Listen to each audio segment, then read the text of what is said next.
Coaching classes, एक ऐसा जगह जहां पढ़ाई छोड़ के सब कुछ हो जाता है। तुम्हें पार्टी करनी है, कोचिंग आ जाओ। तुम्हें नए दोस्त बनाने हैं, कोचिंग आ जाओ। तुम्हें गेम्स के लिए न्यू टीममेट चाहिए, कोचिंग आ जाओ। तुम्हें क्लास में टॉप करना है, कोचिंग आ जाओ। अरे बस कर भाई, और पागल कर दिया। नहीं नहीं नहीं, ये नहीं होता है कोचिंग में। ये कोचिंग वालों का बस एक दावा रहता है कि तुम हमारी कोचिंग में आओ, हम तुम्हें टॉप करवा देंगे। लेकिन टॉप क्या, तुम्हारे मार्क्स तो इतने गिर जाते हैं कोचिंग आने के बाद कि तुम सोच ही नहीं सकते हो। तो हेलो दोस्तों, मेरा नाम है हर्ष और आज मैं तुम्हें बताने वाला हूँ किस तरह मैंने क्लास 7 में एक कोचिंग ज्वाइन की थी और उसके कारण मेरे मार्क्स और जिंदगी की जो लगी थी। आओ बताता हूँ ये स्टोरी स्टार्टिंग से।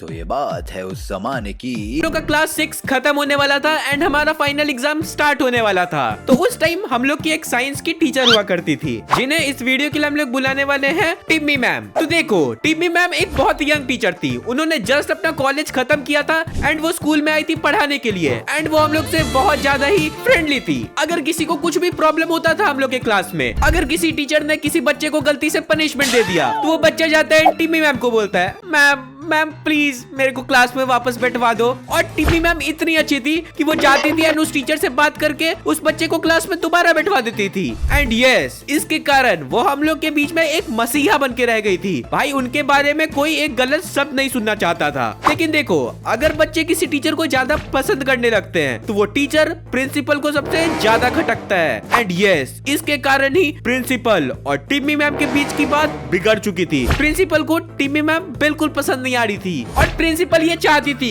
कि जितनी जल्दी हो सके टिम्मी मैम को वो स्कूल से निकाल दे। और ये मैं आसमान की ऊंचाइयों में। पर देखो, हम लोग बच्चों के लिए वो बहुत अच्छी थी और हम लोग नहीं चाहते थे कि वो स्कूल से निकले। इसीलिए हम लोग हमेशा कोशिश करते थे कि उनके सामने हम लोग अच्छा बन के रहे एंड उनके सब्जेक्ट में हम लोग मार्क्स भी लाएं। एंड इसके कारण प्रिंसिपल कुछ कर नहीं पा रही थी एंड वो बैठी थी एक मौके की तलाश की कि कुछ गलती करे टिम्मी मैम एंड वो उसे उसी टाइम स्कूल से निकाल दे। एंड टिम्मी मैम को भी ये बात पता थी कि अगर गलती से क्लास का रिजल्ट बिगड़ा या फिर किसी बच्चे को कम नंबर आ गया तो प्रिंसिपल जैसे तैसे उन्हें स्कूल से निकाल देगी। इसीलिए टिम्मी मैम ने डिसाइड किया कि वो खोलने वाली थी अपना कोचिंग एंड कोचिंग में वो बुलाने वाली थी स्कूल के सारे बच्चों को, ऑब्वियसली जिसको जिसको आने का मन था। सो मुझे अच्छे से याद है वो दिन। उस दिन हम लोग का साइंस का पीरियड था एंड टिम्मी मैम हम लोग के क्लास में आती है एंड वो बोलती है कि मैं सोच रही हूँ एक कोचिंग क्लास स्टार्ट करने की, जहाँ मैं तुम लोग को बाकी सब्जेक्ट भी पढ़ा पाऊँ एंड साइंस भी पढ़ा दूं और मैं और टीचर्स को भी बुला लूंगी जिससे तुम लोग का पूरा मार्क्स एकदम अच्छा हो जाए और तुम लोग क्लास में टॉप करने लगो।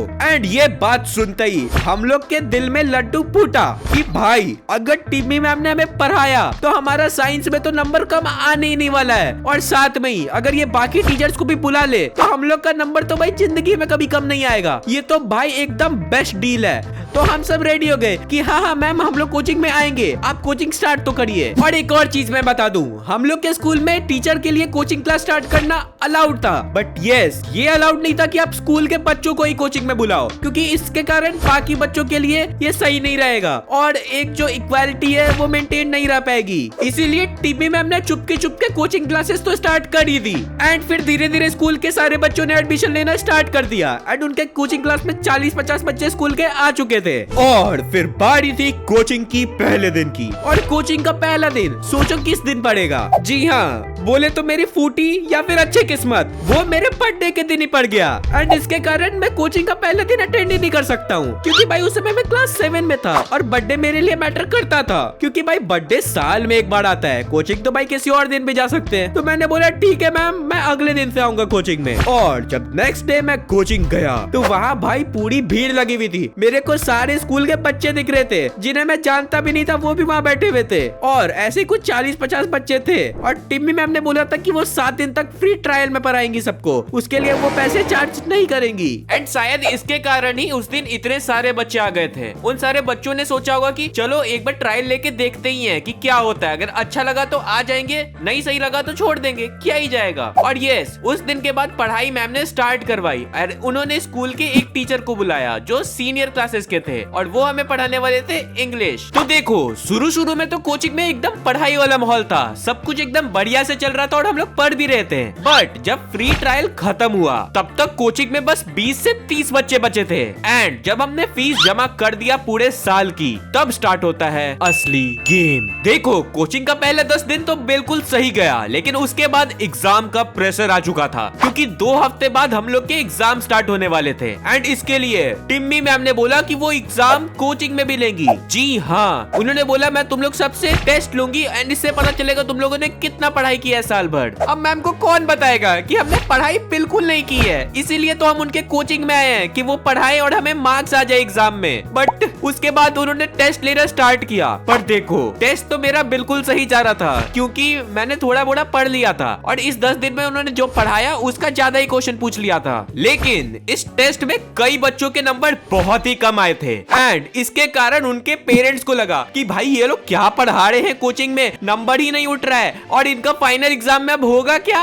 बट इधर टिम्मी मैम सबको समझा रही थी कि नहीं नहीं, आप लोग चिंता नहीं करिए, नंबर उठ जाएगा, मैं बिल्कुल बढ़िया से पढ़ाऊंगी। और इसी के बाद उन्होंने पढ़ाना स्टार्ट किया और फिर धीरे धीरे आ गया था बारी फाइनल एग्जाम्स की। तो देखो, फाइनल एग्जाम स्टार्ट होने से पहले टिम्मी मैम के पास एक पेरेंट्स आते हैं बच्चे के और वो आगे टिम्मी मैम को बोलते हैं कि मैम पेपर तो आपने ही सेट किया होगा ना, आप क्वेश्चन पेपर जरा दे देती तो मैं प्रैक्टिस करवा देती। एंड हम लोग उस पेरेंट्स को देख रहे थे कि क्या कह रही हैं आप आंटी, ऐसे थोड़ी ना कोई खुले में आके क्वेश्चन पेपर मांग लेता है, कम से कम कॉल करके तो मांगना चाहिए था यार। एंड टिम्मी मैम उनको देखे जा रही है कि क्या कह रही है ये, और वो क्वेश्चन पेपर मांगे जा रही है कि क्वेश्चन पेपर दे दो, क्वेश्चन पेपर दे दो। और टिम्मी मैम बोल रही है मैं कैसे दूं क्वेश्चन पेपर, नहीं नहीं ये तो बाकी बच्चों के लिए खराब हो जाएगा। फिर आंटी बोलने लगी तो फिर कोचिंग लगाने का फायदा क्या हुआ जब आप क्वेश्चन ही नहीं बता रही हो क्या आ रहा है एग्जाम में। एंड हम लोग यहाँ पे साइड में बैठ के हंस रहे कि भाई आज तो पूरा एंटरटेनमेंट हो गया, ये क्या कह रही है आंटी। एंड अगर टिम्मी मैम उस दिन पेपर दे देती तो मैं कसम से बोल रहा हूँ कि प्रिंसिपल को ये बात जैसे ही पता चलता वो उसी टाइम टिम्मी मैम को स्कूल से निकाल देती। बट जैसे तैसे वो आंटी मान गई एंड वहां से चली गई। फिर टिम्मी मैम हमें बोल रही है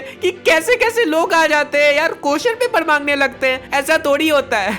एंड हम भी मैम को बोल रहे मैम अब क्या ही कर सकते हैं, आप ही तो कोचिंग खोली हो। और उसके बाद एग्जाम्स आ जाते हैं एंड फिर हम लोग एग्जाम देने लगते हैं और धीरे धीरे करके हमारे सारे एग्जाम्स खत्म हो जाते हैं। और फिर बारी थी रिजल्ट की। तो देखो, जैसे ही हम लोग का रिजल्ट आया, मैं अपनी मम्मी के साथ रिजल्ट लेने गया और जैसे ही वहाँ रिजल्ट लेने मैं पहुंचा, वहाँ पे मेरी क्लास टीचर बैठी थी और बगल में टिम्मी मैम। देखो, मेरे क्लास टीचर को ये तो नहीं पता था कि मैं टिम्मी मैम से पढ़ रहा हूँ, इसीलिए मैं वहाँ जाके एकदम अनजान बन जाता हूँ कि कौन है टिम्मी मैम, मैं तो जानता ही नहीं हूँ, मैं तो बस स्कूल में इनसे पढ़ता हूँ। फिर मेरी क्लास टीचर रिजल्ट निकालती है एंड जैसे ही वो रिजल्ट देखती है वो शॉक हो जाती है एंड वो बोलती है ये कैसे हुआ, और वो फिर हम लोग को रिजल्ट दिखाती है एंड मैं भी देख के बोल रहा हूँ है ये कैसे हुआ। भाई लिटरल मेरे उस टाइम 85% बने थे। सोचो, जिस बच्चे को 70% आ रहा था एग्जाम में इससे पहले, उसको 85% कैसे आ गया। हम लोग सब शॉक थे। और मैंने साइंस में मेरा नंबर देखा 80 में 77।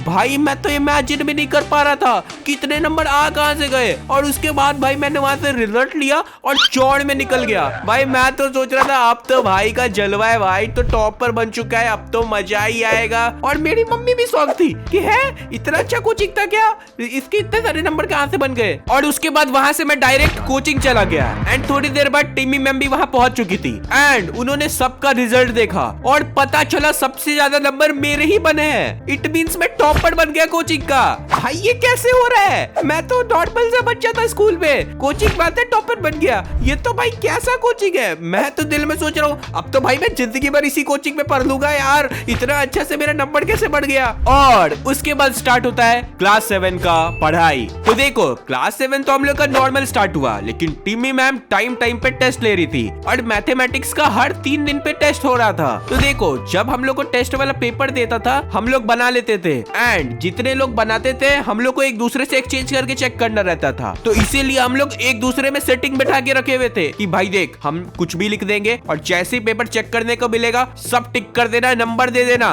फिर तो मजा ही मजा। क्योंकि मैथ्स वाले सर तो पेपर रीचेक ही नहीं करते हैं और इसी कारण मेरे इतने फुल नंबर बनने लगे कि मैं तुम्हें क्या बताऊं। और जब हम लोग का फर्स्ट टाइम एग्जाम आया क्लास 7 का, उसमें भी मेरे 92 92% बन गए। तुम सोच रहे हो कि भाई ये हो क्या रहा है, ये नॉर्मल सा मिडिल बेंचर टॉपर कैसे बनते जा रहा है। एक्चुअली वो एग्जाम 20 नंबर का ही था, इसीलिए समझ जाओ कि 20 नंबर में नंबर ला के 92 लाना इजी बात है। और उसके बाद मेरा कॉन्फिडेंस जो एकदम हाई लेवल पे चला गया। भाई मेरे सामने मेरे को क्लास का टॉपर भी बच्चा लग रहा था। मैं बोल रहा था है तू क्या ही कर लेगा। और भाई टिम्मी मैम हम लोग को क्लास में इतना सपोर्ट कर रही थी कि कोई हमें चढ़ के कुछ बोलता था, टिम्मी मैम आके उसको सुना देती थी। भाई मैं तो सोच रहा हूँ भाई अब तो मेरी जिंदगी सेट हो गई, अब तो मैं कोचिंग ही जाऊंगा हमेशा। बट डिजास्टर तो यहाँ से स्टार्ट हुआ। तो देखो जैसे धीरे धीरे कोचिंग के दिन बढ़ते गए, कोचिंग में पढ़ाई कम होते गई और दूसरे काम ज्यादा। हम लोग जाके वहाँ बैठे रहते थे, कभी कभी टीचर पढ़ाते भी नहीं थे, हम लोग आपस में खेलने लगते थे और ऐसा ही चलने लगा।